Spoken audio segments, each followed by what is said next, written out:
하나님의 말씀은 창세기 8장, 하나님이 노아와 그와 함께 방주에 있는 모든 들짐승과 가축을 기억하사 하나님이 바람을 땅 위에 불게 하심에 물이 줄어들었으 깊음의 샘과 하늘에 창문이 닫히고 하늘에서 비가 그치매 물이 땅에서 물러가고 점점 물러가서 150일 후에 줄어들고 일곱째 달 곧 그 달 11의 날에 방주가 아라랏산에 머물렀으며 물이 점점 줄어들어 열째 달 곧 그 달 초하룻날에 산들의 봉우리가 보였더라.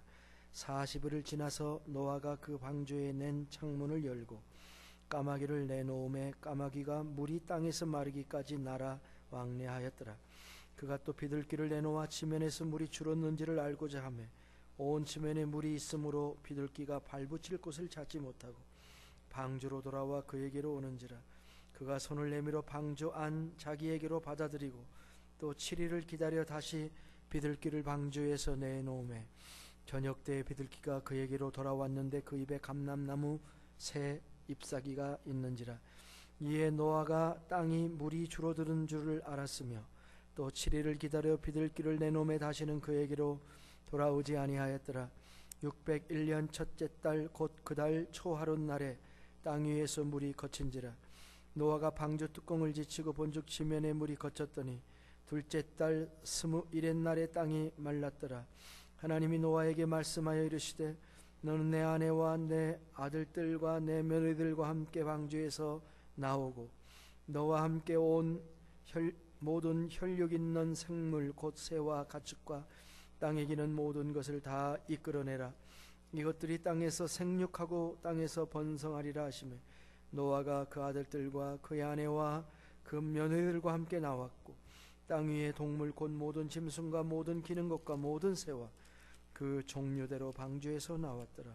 노아가 여호와께 제단을 쌓고 모든 정결한 짐승과 그 모든 정결한 새 중에서 제물을 취하여 번제로 제단에 드렸더니 여호와께서 그 향기를 맡으시고 그 중심에 이르시되 내가 다시는 사람으로 말미암아 땅을 저주하지 아니하리니 이는 사람의 마음이 계획하는 바가 어려서부터 악함이라. 내가 전에 행한 것과 같이 모든 생물을 다시 멸하지 아니하리니 땅이 있을 동안에는 심음과 거둠과 추위와 더위와 여름과 겨울과 낮과 밤이 쉬지 아니하리라. 아멘.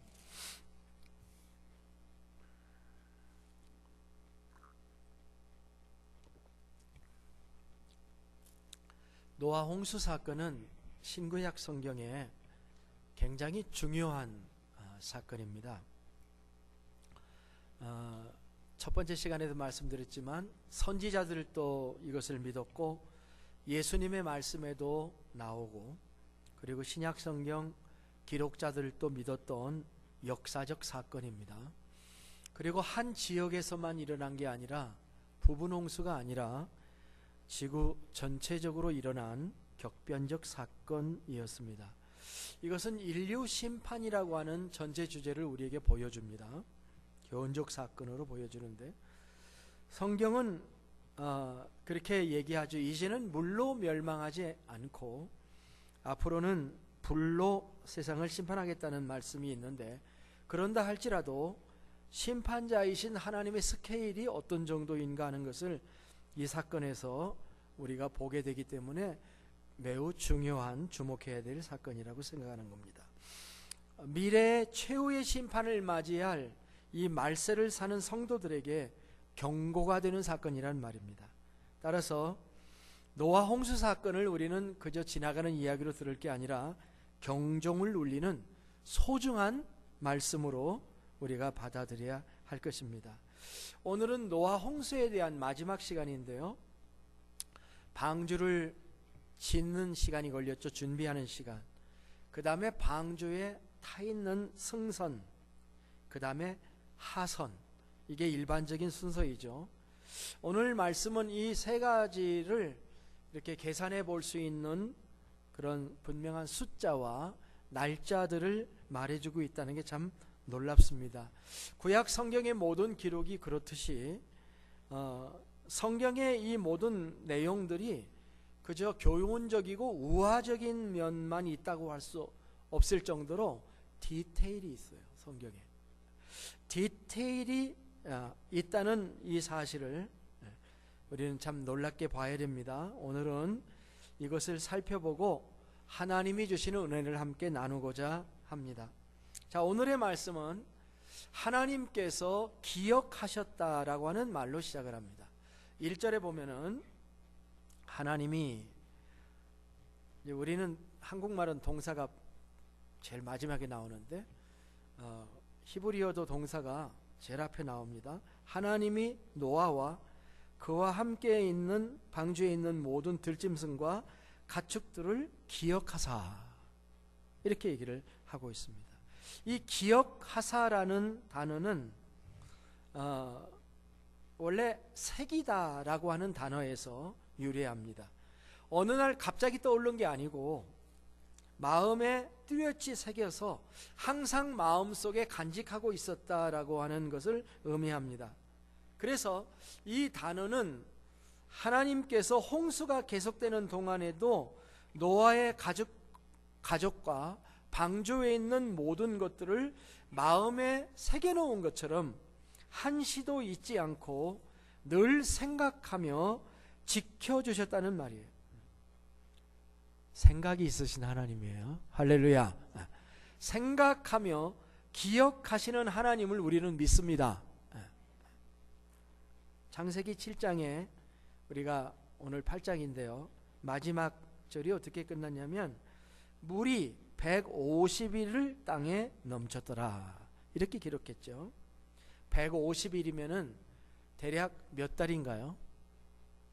150일이면 계산이 안 나옵니까? 미국에 오래 살면 계산이 안 돼. 5달이죠. 150일이면 5달입니다. 노아 홍수가 노아가 600살 되던 해 2월 17일 날 그 시작이 되었습니다.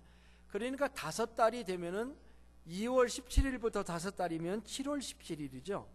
그 5달 동안이 물이 피크 상태, 7월 17일이 피크였습니다.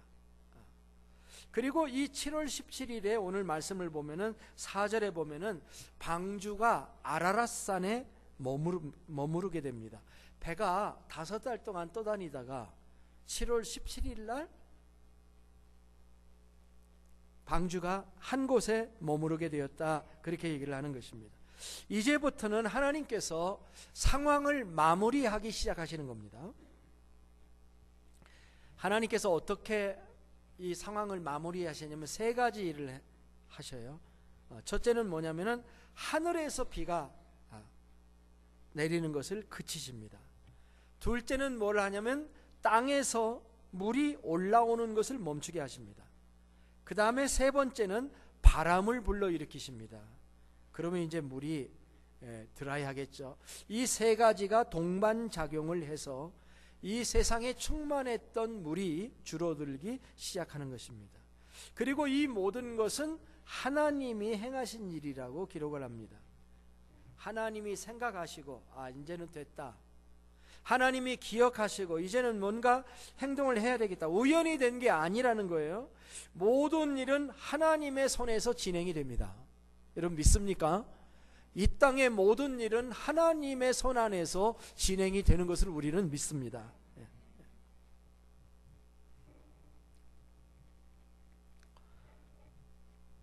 물이 거치고 땅이 마르는데 시간이 걸렸습니다.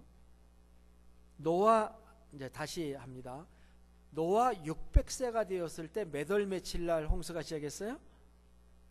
2월 17일 홍수가 시작되었고 몇 달 동안 물이 꼭대기까지 올라왔어요? 5달. 그래 7월 17일에 피크였다고 그랬습니다. 그리고 7월 17일에 피크였던 물이 12월 31일까지 물이 줄어들고 있습니다. 그걸 계산해 보니까 5개월하고 한 2주 정도가 됩니다. 자, 8장 13절에 보면은 이렇게 나와 있습니다. 601년 첫째 달 곧 그 달 초하룻날에 땅 위에서 물이 거친지라 그랬습니다. 601년 첫째 달 초하룻날이 뭡니까? 1월 1일이죠. 1월 1일에 물이 거쳤다고 얘기를 하고 있고, 그 다음 구절에 보면은 둘째 달 21의 날에 땅이 말랐다. 물이 거쳤다는 거하고 땅이 말랐다 하는 건 달라요. 땅이 마르는 데까지 둘째 달 21의 날에 땅이 말랐다 이렇게 얘기해서, 그러니까 자, 들어간 것은 600살이 되던 해 몇 월 며칠 들어갔다고요? 2월 17일에 들어갔는데, 나온 건 그 다음에 2월 27일에 나왔으니까 노아 방주에 얼마 동안 있었던 거예요? 1년 하고 얼마? 1년 하고 10일. 지금 좀 잘 정신 차리고 날짜 계산 좀 해봐요. 그래서 노아는 방주에 며칠 동안 있었다고요? 1년 하고 10일 동안 방주에 있었던 셈입니다. 자, 노아가 여러분 배를 타는데요, 1년하고 10일을 타면 어떻게 될까요? 노아가 1년에 걸친 방주 생활이 어떠했을까요? 방주를 운전하느라고 얼마나 힘들었을까요? 어떤 분은 그렇게 생각해요. 아, 노아가 그 풍랑에 방주를 운전하느라고 얼마나 힘들었을까. 노아 방주를 잘못 이해한 거죠. 노아 방주는 사실상 배가 아니고 상자였습니다. 상자였습니다. 노아 방주에는요, 엔진이 없어요. 엔진도 없고 키도 없습니다. 선장실도 없는 거죠. 물결이 흘러가는 대로 움직이는 상자와 같다는 말입니다. 이 배에 탄 사람은 할 일이 없습니다. 운전은 누가 해요? 하나님이 하시는 셈이에요. 이게 중요한 교훈을 담고 있습니다. 구원이라고 하는 것은, 우리의 구원은 내가 하는 것이 아니라 전적으로 하나님의 주권에 달려있는 것과 같습니다. 우리는 우리의 구원과 교회 생활을 내가 열심히 해야 된다라고 생각을 합니다. 그러나 내가 주인이 되어 가지고 내가 머리를 써서 내가 경영하는 게 아니라 주님의 뜻, 하나님의 뜻 가운데서 신앙생활을 하는 것이 우리의 신앙생활인 것입니다. 그게 교회 생활이에요. 하나님이 우리의 길을 인도하십니다. 노아의 8 식구는 지난 1년 동안 전적으로 하나님만 의지하는 훈련을 받아야만 했던 것입니다. 노아는 뱃속에서 어떻게 지냈을까요? 어떤 분들은 그런 생각을 해요. 방주에는 수많은 크고 작은 동물들이 탔을 텐데 어떻게 배설물들을 다 수거하고 음식물을 먹이는 일을 8사람이 할 수가 있겠냐. 그렇게 하기는 너무 벅찬 일이 아니겠느냐 생각을 합니다. 예, 배가요 잔잔하게 머물러 있을 때는 그랬을 거라고 생각합니다. 그러나 아마도 초기에는요, 40주 40일 주야로 비가 내리는 이 초기에는요, 아마도요 동면에 들어갔을 것이라고 생각을 합니다. 동면이라는 그게 더 맞는 거 아닌가 싶습니다. 하나님은요 동물들에게 아주 놀라운 능력들을 주셨어요. 예를 들면 공기가 탁하거나 기온이 떨어지고 빛이 줄어들고, 그 틈이 없잖아요. 빛이 줄어들면 계속 비가 온다거나 하늘이 컴컴하다는 얘기고 빛도 없고, 이렇게 되면은요 이것에 적응하기 위해서 동물들은요 동면을 하거나 하면이라는 것도 있어요. 하면을 할 수 있는 능력이 있다는 거예요. 예를 들면 다람쥐 같은 것도요 동면에 들어가면은 체온이 1도 내지 2도로 떨어진대. 떨어지면서 심장 박동이 보통 300번 정도에서 거의 안 쉬는데, 안 쉬는 건 아니고 심장 박동이 350번 뛰던 게 2번 내지 4번밖에 안 뛴대요. 그렇게 떨어져 가지고 평상시에 에너지의 2%만 가지고 있으면 긴 겨울을 보낼 수 있는 능력을 가지고 있다는 거예요. 이런 낮은 온도에서 모든 기능이 정상적으로 어떻게 작동해서 생존하는가, 이거 풀려지지 않는 비밀이라고 얘기를 합니다. 이런 동면의 일도 일어났을 겁니다. 그러나 비가 멈추고 하늘이 맑아서 물이 빠지는 기간에는 노아의 식구들이 어느 정도 깨어난 동물들에게 먹이를 주고 돌보며 배설물을 치우는 일을 했으리라고 생각합니다. 8명의 식구가 그 일을 정말 감당할 수 있었을까요? 밀집된 공간이기 때문에 가능하였으리라고 생각을 합니다. 제가 지난번에 그 켄터키 제 딸 졸업식 때문에 갔었을 때 시간이 있어서 일부러 시간을 내 가지고 그 켄터키에 있는 그 노아 방주 지어놓은 데를 견학을 했습니다.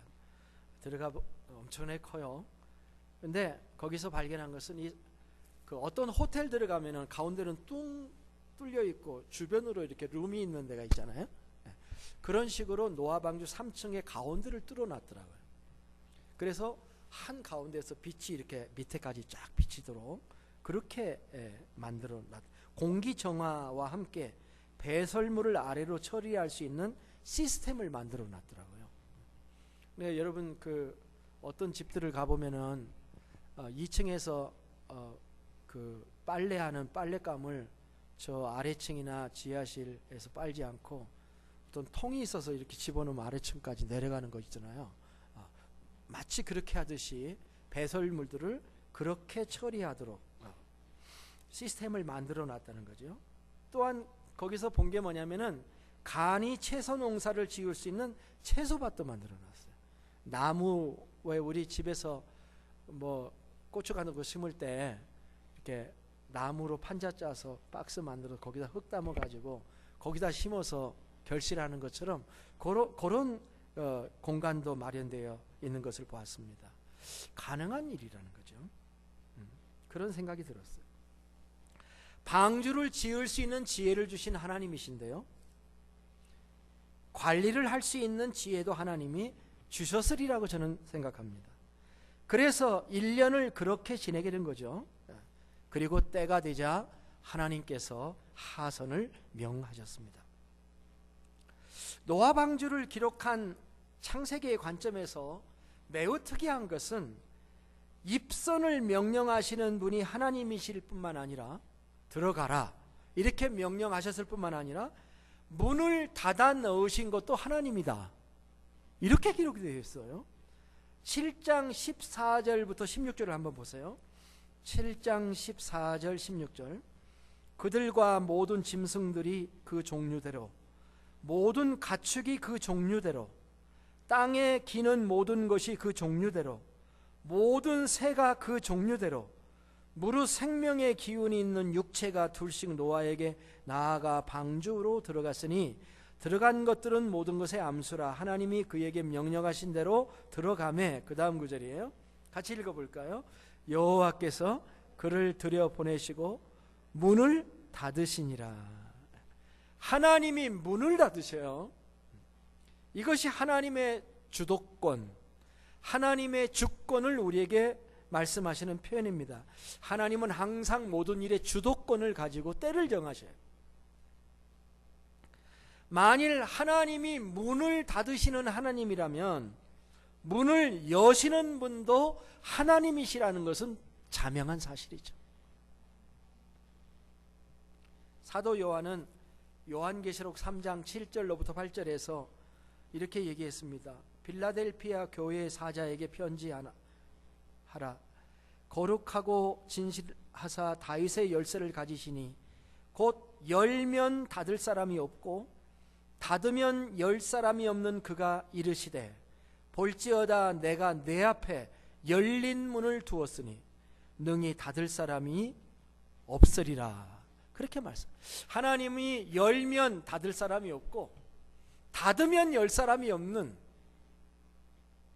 이 말씀은 구약성경 이사야 22장 22절에 내가 또 다윗의 집 열쇠를 그의 어깨에 두리니 그가 열면 닫을 자가 없겠고 닫으면 열자가 없으리라 하는 그 말씀을 인용한 것입니다. 네, 그렇습니다.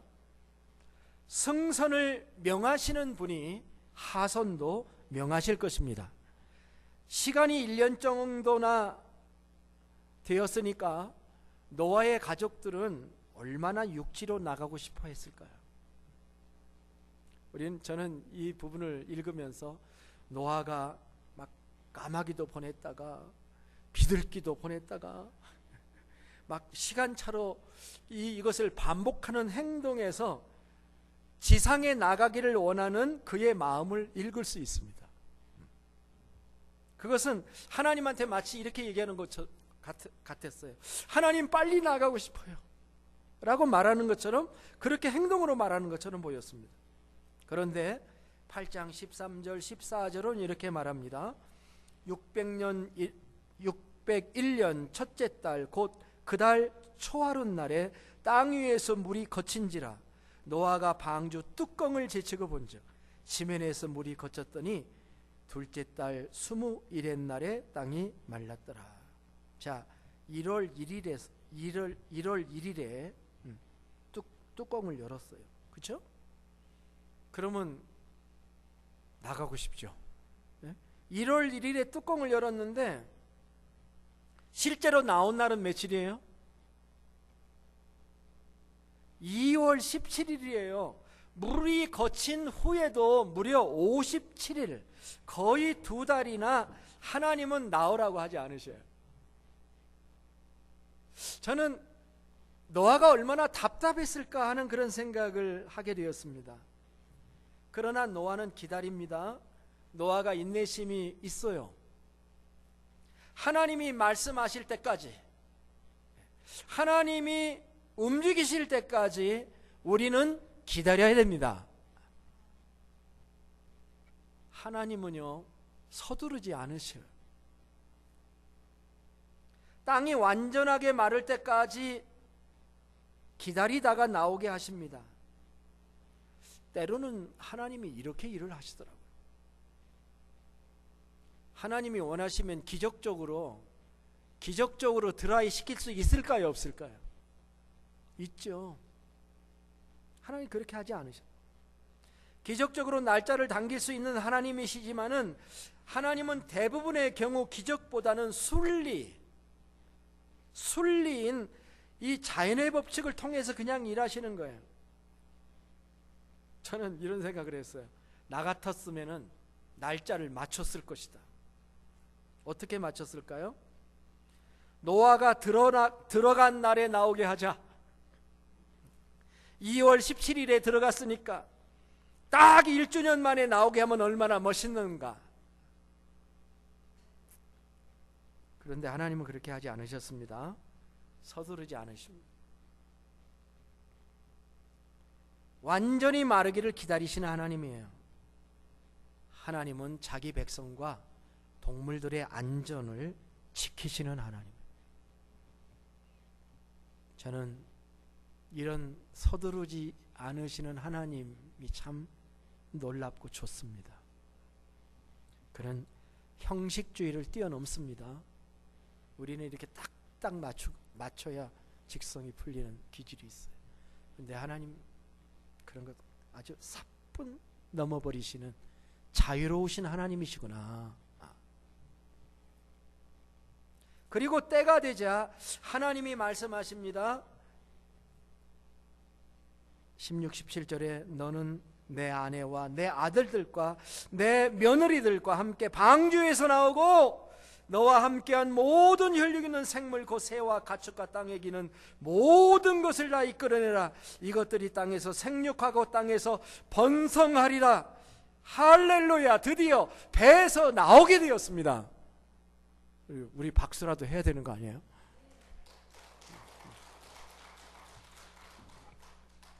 자기 일 아니라고 1년이나 배에서 1년 열흘이나 있느라고 얼마나 고생했어. 드디어 나왔어. 얼마 만에 땅을 밟는 겁니까? 어떤 은혜이고 어떤 구원입니까? 이들은 하나님을 찬양하였을 겁니다. 전능하신 엘로힘 하나님을 말입니다. 창세기 6장 7장에는 하나님이 여호와 하나님으로 쓰여져 있고 8장에서는 엘로임 하나님으로 쓰여져 있어요. 전 지구적인 홍수를 일으키시고 그 긴 기간에 자기 백성을 구원하신 하나님을 설명하는데 전능하신 하나님, 엘로임 하나님이라는 단어를 사용한 것은 극적인 효과를 나타내고자 한 것으로 보입니다. 이들은 하나님을 찬양했습니다. 마치 모세와 미리암이 출애굽한 다음에 출애굽기 15장에서 홍해를 건너게 하신 구원의 하나님을 찬양한 것처럼 그들도 찬양을 했을 겁니다. 다만 아쉬운 건 이 찬양의 내용이 기록으로 남아있지 않다는 것입니다. 대개 그 인류 초기의 역사의 기록들이 어떤 나라도 보면은 그 노아 홍수를 연상시키는 그런 신화의 기록들을 다 가지고 있습니다. 모든 문화에. 그 중에 노아 방주의 역사적 사실을 이렇게 생각하게 만드는 기록으로 남긴 문화가 하나 있는데 그 문화가 어디 문화냐면 중국 문화고 그리고 중국어 문자입니다. 한자예요. 한자가 중국 단어죠. 그 한자는 뜻글자잖아요. 단어 하나하나의 의미가 있습니다. 한자에서 배를 의미하는 단어를 어떻게 썼을까? 이 얘기를 하고자 하는 거예요. 한자에서 배를 얘기할 때 선자를 씁니다. 연락선 할 때 선자가 배라는 뜻이잖아요. 큰 배를 선박이라고 그러고 그 배를 소유한 사람을 선주라고 그러고 또 그 배에 올라탄 걸 선상에 탔다 뭐 이렇게 표현을 하지 않습니까? 그런데 이 배를 의미하는 선자를 파자 하면 주보에 나와 있습니다만은 이 배 선자는 어떻게 되어 있냐고 하면은 이 돛담배 주자, 배 주자라고도 하는 이 조그마한 그 배, 몇 사람 타는 배의 모습을 글자로 그려냈을 때 이렇게 그려냈어요. 이쪽에 이렇게 가는 거는 그 젓는 놋을 그 뭐라 그러죠? 이 젓는 걸 노라 그러죠. 노를 의미하는. 그래서 이 두 칸, 세 칸의 배를 딱 보고 그림으로 그려내면 이 배 주자가 되는 거예요. 그 다음에 오른쪽에 8팔자가 있고 입구자가 있단 말입니다. 그러니까 이 배선자를 조합해보면 무슨 의미가 되냐면은 배라는 것이 뭐냐? 8명의 사람이 탄 것이 배예요. 자, 그렇게 되면 노아 방주에 딱 들어맞는 것입니다. 노아 홍수와 같은 초창기의 지구 역사 사건을 어떻게 한자, 중국 한자 속에 들어가 있는가 하는 것은 신비한 일이 아닐 수가 없죠.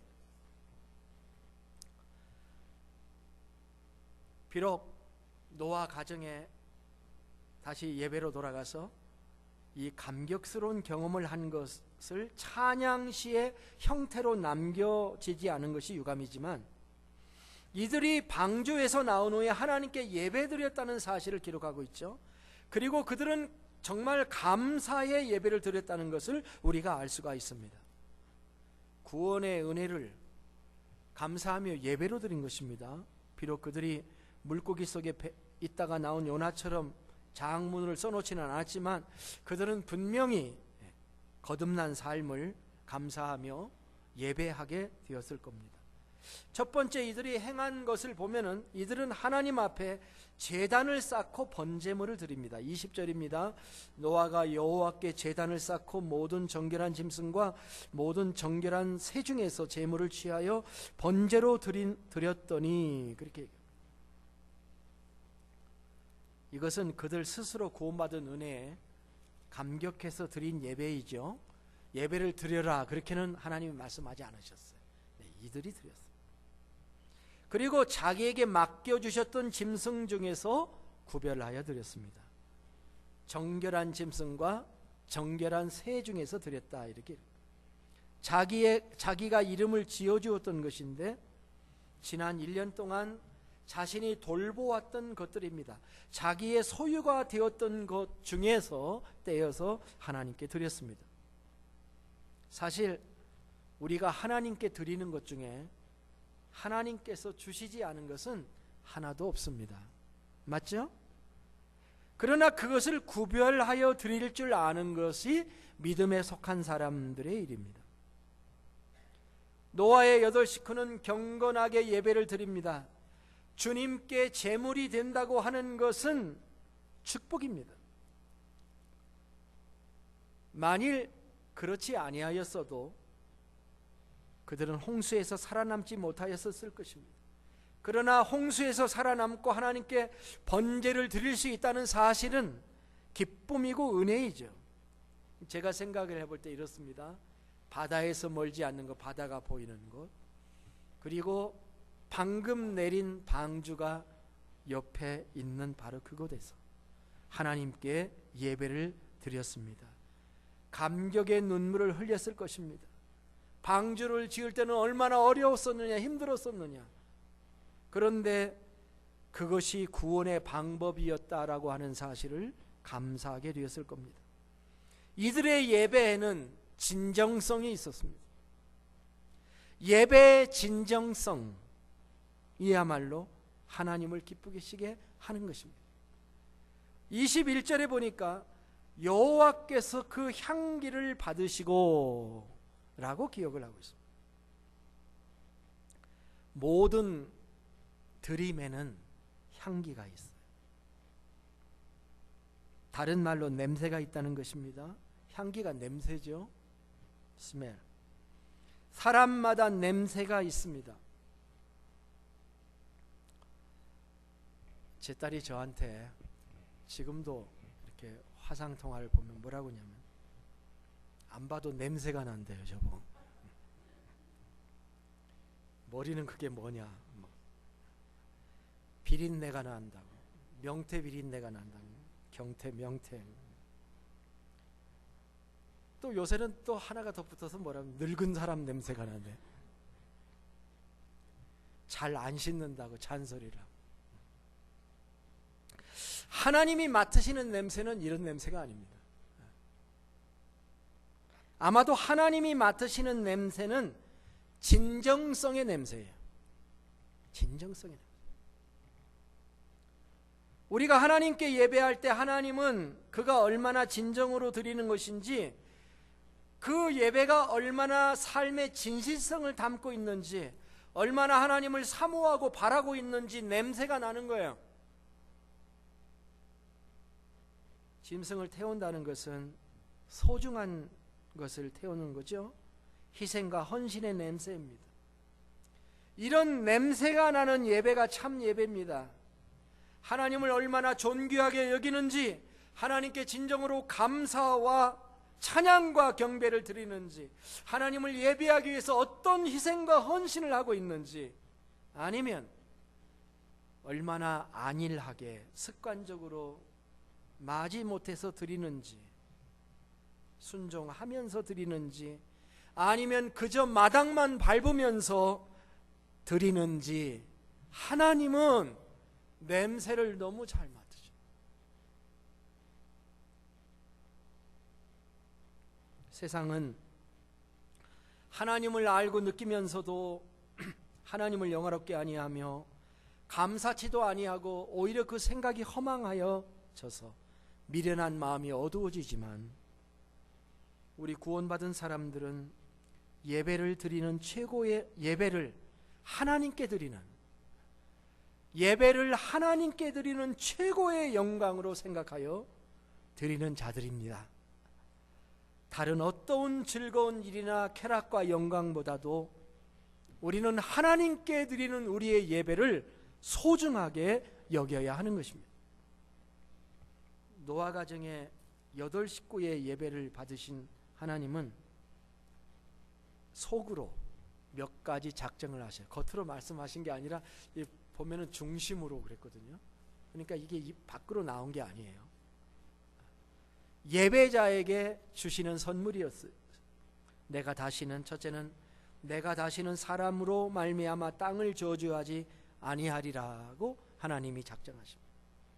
또 다시는 모든 생물도 멸하지 않겠다라고 작정하십니다.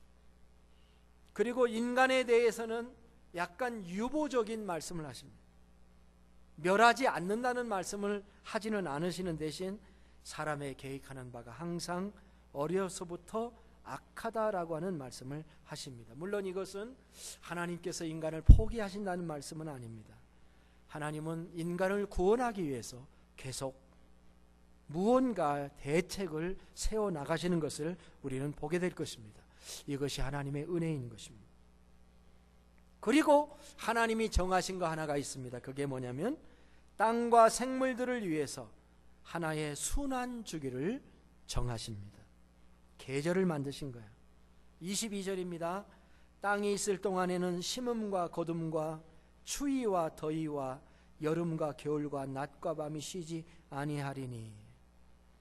이때부터 생겨나기 시작합니다. 이것은 나쁜 게 아닙니다. 오히려 좋은 겁니다. 모든 생물을 살아가는데 가장 좋은 조건을 만들어주기 위한 하나님의 대책인 것으로 보입니다. 일반적으로 노아 홍수 이전의 삶은, 자연 환경은 인간이 장수하기 굉장히 좋았습니다. 공창 위에 물이 있었어요. 하늘 위에 또 물이 있었는데 이것이 우주에서 오는 모든 광선을 막아주는 자연 오존층 역할을 했는데, 그런데 이 물이 노아 홍수 때 모두 쏟아져 내렸습니다.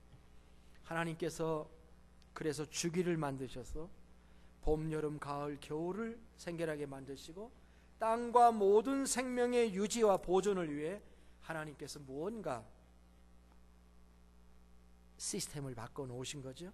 이게 하나님의 해결 방법이었습니다. 이것이 성경이 우리에게 말씀하는 오늘의 본문입니다. 말씀을 맺겠습니다. 성선을 명하시고 문을 닫으신 하선을 하나님께서는 명령하십니다. 그리고 인간이 살아갈 또 한 번의 기회를 제공해 주십니다. 우리가 하나님의 말씀에 순종하면 우리가 기회가 있고 구원을 받습니다. 창조주 하나님, 조물주 하나님, 우리가 믿는 하나님은 온 세상을 다스리시는 하나님이십니다. 이 하나님의 구원을 받고 예배와 찬양을 드리는 것이 우리 그리스도인들의 삶입니다. 노아의 가정처럼 방주로 들어오라고 초청하시는 분들 하나님이십니다. 여러분과 여러분의 가정이 방주로 들어가야 됩니다. 우리가 그 방주로 들어가면 때가 되면 하나님께서 문을 여셔서 우리를 하나님의 나라로 내려놓으실 것입니다. 그때까지 예수 그리스도를 방주로 여기고 하나님의 교회를 방주로 여기고 믿고 입선하여 때가 될 때까지 바람과 풍파를 이기면서 승리해 나가시기를 주의 이름으로 축복합니다.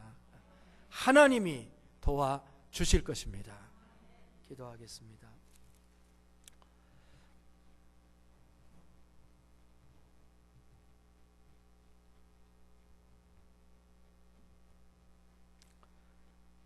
하나님, 당신은 온 세상을 심판하실 능력의 하나님이시지만 당신의 백성들에게는 참으로 세심한 구원의 하나님이십니다. 우리에게 은혜를 주셔서 하나님을 알게 하시고 구원의 방주인 예수 그리스도와 그의 몸된 교회를 허락해 주신 것을 감사드립니다.